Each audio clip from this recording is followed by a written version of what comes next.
So out of topic sa vlog ko, actually mga vlog ko about sa Honda. So today, actually way back 2015,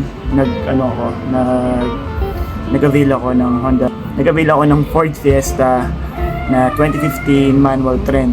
So ngayon, 10 years na siya. Yung mga side part niya, papalitan ko siya ng LED.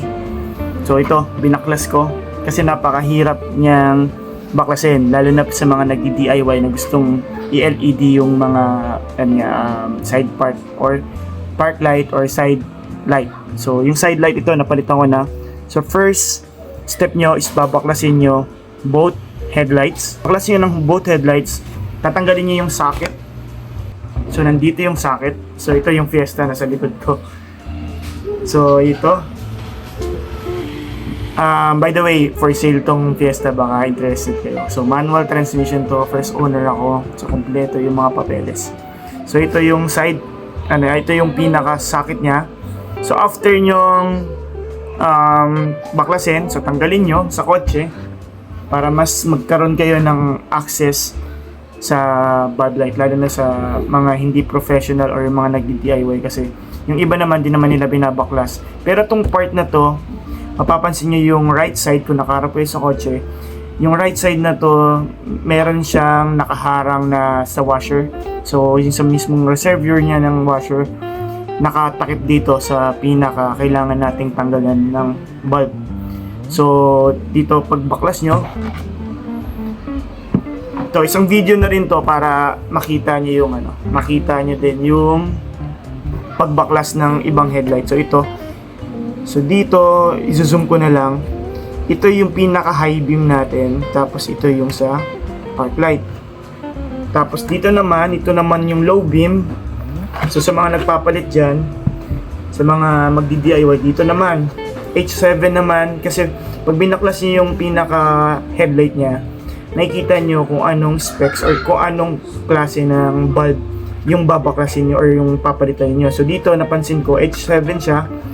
Then dito hindi ko pa siya natatanggal, pero kung interested kayo itong headlight, itong pinaka high beam niya, gusto nyo palitan, plano ko kasi papalitan ko yung low beam. So chinek ko na tong H7. So nasa around 800 pesos siya sa Shopee or sa Lazada. Pwede kayong mag-check ng mga may mga mas mura pa. Pero check nyo na lang sa siguro yung mga comment and yung mga reviews kung maganda yung mabibili yung brand or klase ng bumbilya. So dito, ito yung high beam nya. And sa mga nawawala naman dyan ng ito sa signal lights nya. So nandito sa signal lights.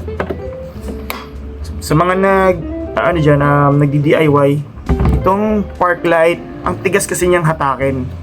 So ang technique pala, meron kayo dyan makikita isang bilog na maliit, tinitwist siya. So pag twist nyo, medyo matigas lang, hahatakin nyo kasi medyo mahaba yung pinakasakit ng bulb.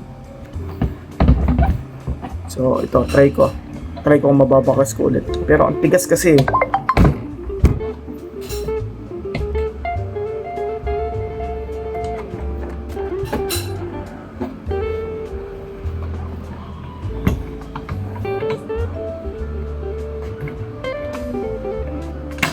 Ayan. Papakita ko sa inyo yung, kasi kahit itutok natin yung video, hindi nyo kasi makikita dahil saktong-sakto yung kamay dito sa loob. So itong part na to, itong bilog na to, makikita nyo siya agad. So iti-twist nyo, pag twist nyo, medyo may tension siya, babalik siya dun sa may lock. Pag twist nyo, hatakin nyo lang, medyo matigas lang talaga yung paghatak. So, lakihan ko na lang yung video. So, itong bilog na to, twist nyo siya. Konting-konti na yung twist niya kasi. May konting thread lang siya. Ito yung sa pinaka-lock nyo. Hahatakin nyo lang. Medyo kailangan nyo lang ng puwersa. Then, make sure pag bumili kayo, ng side or park light nyo, ito, peanut bulb tinatawag nila. Pero may iba pang tawag dito eh. So, comment nyo na lang para sa mga Pero pagka naghanap kayo through online, lagay nyo lang Ford Fiesta So, simula ng first generation hanggang itong second gen, I believe second gen to, pare-pareho lang sila ng headlight actually. So, ito, mabibili nyo kaagad siya. Less than 100 pesos yata to. So, bumili na ako ng 4. So, ito, kabit na natin. Videoan ko muna kung ano itsura nitong park light. Ito, sorry medyo madumi yung kamay ko. So, ito yung peanut bulb. Ito yung sinasabi ko sa inyong bilog. Yan. So, may kita nyo kaagad yan. So, iti-twist nyo lang siya. Pakanan yata. Clockwise. Paghatak yung ganyan. Pag ikot nyo ng ganyan. Wait lang, malabo. Pag ikot nyo yung ganyan, itong part na to, may purpose siya para hatakin nyo siya. Kasi sobrang tigas. At ang haba. Nakabaon kasi ganyan, no? Gayang kalaki yung baon yan. Magmula dito sa bulb ang ganyan. Nakapasok kayo hanggang doon palabas dito sa lens. Yan, dito. So, sa pagbalik, ganun din. So, make sure pag bumili kayo ng peanut bulb, may mga peanut bulb kasing mas malaki dito. Parang pa-square. So, pag pa-square, hindi siya kakasya. So, dapat kasing laki lang din ng bulb na tinanggal natin.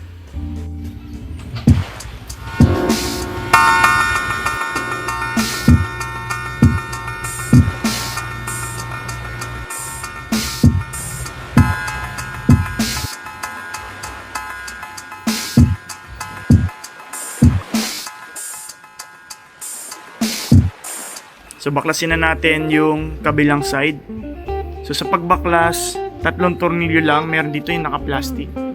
Tapos 2, ayan, yung metal na screw. Tapos, sa paghatak, dito lang sa part na to. So, huwag kayong matatakot. Di naman mababali. Basta dito kayo hahatak. Kasi meron din siyang lock dito sa loob. Ayan. So, baklasin natin yung isa. Tapos, testing na natin. So guys, ito yung sinasabi ko sa inyo, nakaharang. So kailangan nyo talagang baklasin siya. Itong receiver na yan. So ang mga babaklasin nyo lang or tatanggalin yung screw, ito, yung plastic screw. Tapos itong 2. Ang sa dulo. So yun sa dulo na yon. Tapos dito, sa unahan, 2, 3. Kasi pag di nyo tinanggal itong screw na to, nakalimutan nyo, matatanggal kasi may clip siya para mag-align din yung bumper. So, naka-align yun dyan sa bumper. So, may cover ng radiator. So, dito, actually, pwedeng na nating sikwatin yung ito. Pwede ko nang kunin dito. Yung sa park light. Dito naman, yung low beam. Yan. Pagkababalik, papalitan ko yung low beam. Kailangan kong baklasin yung headlights. So, dito sa pagbalik, ganun lang din. Uunahin nyo dito sa dulo to. Yan. Pasok nyo dyan. Tapos, dito yung pinakalas. So, dito may mga railing siya dapat nakapasok. Yung ito mga nasa ilalim niya. Yan. Dapat nakapasok. Yan. Naka-align sa loob. So, kabit ko muna.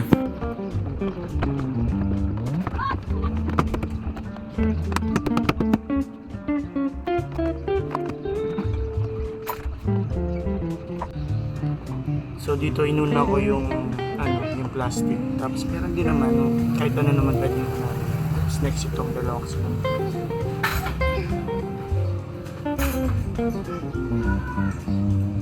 So yun, sad to say, hindi naman talaga ako nag-DIY. Long nose na yung ginagamit ko. Wala akong mga tools.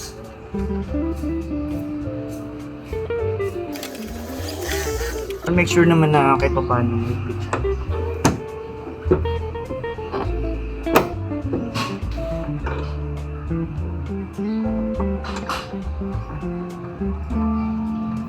Sa mga nahihirapan dito na magbaklas ng headlight, actually tutulak nyo lang siya pa dito, pa taas. Tulak nyo siya. Tapos yung dito sa dulo kasi may lock siya. So nangyayari, may tension siya na ganyan. So pag tinulak nyo siya pa atras, yung pinaka-lock niya mawawala dun sa pinaka parang kanal. Makikita nyo may butas dito sa may taas. Meron siya parang nakausli na plastic. So yung plastic na yun, naglalak siya. Pang-lock siya dito sa headlight.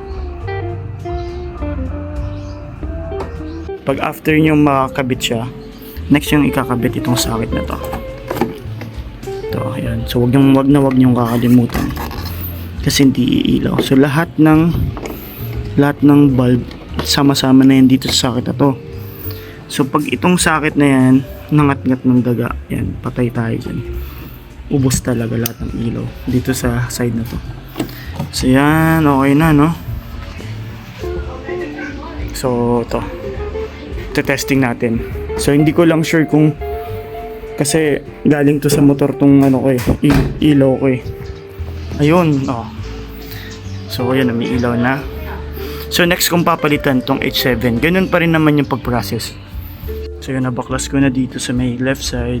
So mas challenging dito sa left side. Pag di nyo binaklas, mas madali siyang baklasin pagka binaklasin yung buong headlight. So ito na yung itsura ng pinaka natin, park light. So kabit ko muna, after kong ikabit, testing natin. So yan, testing ako dito sa left side. Just may ilaw na rin siya. So after nyan, kabit na natin, papasok ko na sa loob ng headlight. Ano palang warning sa mga magtatanggal dito. Since ang stock ng Ford Fiesta plastic to, so ito kasi na-modify na namin na maging rubber. Napakamahal kasi nito. Itong pag yung stock nito na plastic, hard plastic kasi siya, parang ganito. So pagka nakaganon pa kayo, parang hindi ko nire-recommend na baklasin na hindi binabaklas yung headlight, since baka pag nasaging nyo to, napaka-brittle nito, pwede yung mabasag. So since ito kasi naka rubber na ako, napalitan ko na siya, so kaya tinanggal ko siya dito muna. So hindi ko na binaklas yung headlight, tinanggal ko lang to. So sa mga naka-stock pa dyan, lalo especially itong part na to, baklasin nyo na lang yung headlight, baka kasi madisgrasya nyo itong part na to, kasi yun nga, yung stock original parts nito is hard plastic. So sa akin, pinarubber ko na. So kung nabalian din kayo ng ganito, yun, kung meron kayong mekaniko na napakagaling, pwedeng i-DIY to. So yan, na ano ko naman yan, pinabaklas ko na, tas pinalitan na kasi ang mahal ng parts na original nito na hard plastic.